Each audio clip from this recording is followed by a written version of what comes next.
سلامونه او نیکې هیلې په همدې هیله چې ټول به راته روغ جوړ او د ښه صحت جامع او ترمسې ګران ورونو زه غوره ګڼم چې د فیسبوک له لارې راشم او خپل نیک پیغام له خپلو ملګرو او دوستانو او هغه خلکو سره شریک کړم چې کومه لارښوونې ته ضرورت لري.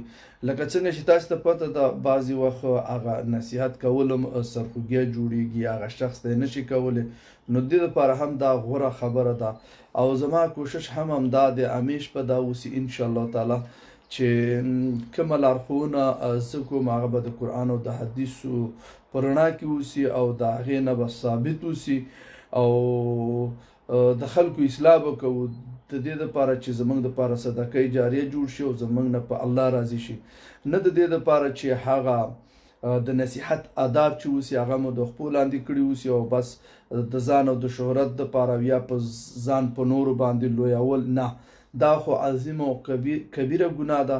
الله پاک دې موږ د دې نه وساتي، خو په هغه وخت کې مو زړه درد وکړي کله چې مثلا یو کار د قرآن او حدیث خلاف کیږي او په اړه ورته معلومات نه، نو بیا موږ مجبور یو چې دغه وکړو. خو یو نوع خلک داسې دي چې هغوی په غوسه کیږي او یو نوع داسې دي چې هغوی ښه ګڼي. نو په همدې خاطر باندې زموږ راتګ د فیسبوک نه ډیر کیږي چې مقصد دغه خپلې خبرې هغې خلکو ته ورسو چې څوک ناپوهه دي او د هغوی لارښوونه وشي.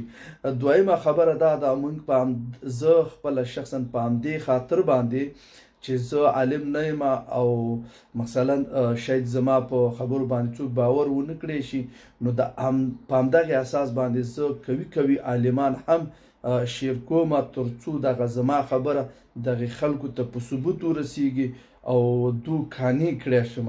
بس الله پاک دې زموږ نه په همدغې راضي شي. راځم دې خبرې ته چې دغه اذان کولو کې خبرې کول دا څومره ګناه ده او دغه دوا ویل دا څومره ګټه لري. راځئ چې شریک یې واورو. مننه.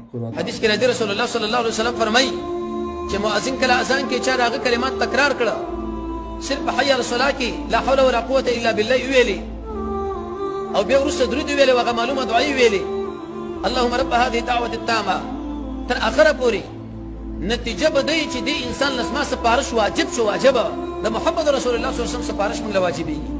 دا څومره اوچت عبادت دی. ذهن له به دام شبهه راځي چې په دې واړه عبادت باندې دا دومره غټ عمل ولې غټ شی ولې الله راکړي. الله عز وجل ډېر لوی دی، د لوی ذات شان داره چې په معمولي خبرو باندې غټ کارونه خلکو له وکړي. دویم دا عبادت ظاهري موږ له وړوکی ښکاري، په واقع نفس امر کې لوی دی. او دریم د جنت نه محرومېدل دا ګوره ډېر لوی تاوان دی.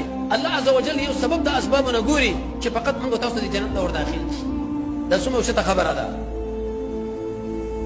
یو بله فایده، اشهد ان لا اله الا الله، گویی ورکوم په دې خبره باندې چې نشته حقدار د بندګۍ سوا د الله نه. انسان د حسدګر د حسد نه ورباندې بچ کیږي. امام ابن قیم رحمه الله بدایع التفسیر د سورې فلق د وروستني ایتونو په تشریح کې لس امور ذکر کړي دي. سیدنا و امامنا شیخ عبدالسلام رحمه الله ته خپل تفسیر کې نقل کړی دی چې انسان د حسدګر د حسد نه بچ کیږي، په دې باندې بچ کیږي او په دې بچ کیږي او په دې بچ کیږي. په دې یو پکې عقیده توحید ده چې د خیر او شر مالک یوازې رب العالمین دی، بل هیڅ څوک نشي کېدلی. ده صحابي له ویلي